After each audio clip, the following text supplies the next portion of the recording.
ఓయమ్మో నా పిల్ల కింద పడదే ఓయమ్మో ఓయమ్మో ఫోన్ అన్న చేద్దాం. హలో హలో క్రేన్ బండి ఆయన నేనా మాట్లాడేది? క్రేన్ బండి ఆయననే. ఏం పని ఉంది? కింద పడిపోయింది, దాన్ని పైకి లేపాలి. ఏం కింద పడిపోయింది?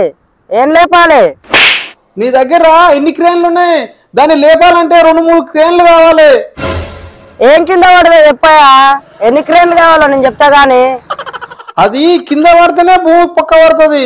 ఒకవేళ నీ క్రేన్ కు కట్టి పైకి లేపినావు అనుకో, ఆ క్రేన్ ఇరిగిపోయింది అనుకో, ఓ నాయన దండోగట నీక. నా దగ్గర పైసలు గిట్ల లేవురా నాయన. అంత పెద్ద వస్తువేందా? 10 ఊర్ల జనాలు తినే తిండి అది ఒక్కతే తింటది. దాన్ని లేపాలంటే మినిమం 10 క్రేన్లు కావాలయ్యా. అరే అప్పటికెళ్ళి సతాయిస్తున్నావు. ఏం లేపాలి ఎప్పు? నా పిల్లం కింద పడేరా సామి. ఫోన్ పెట్టే.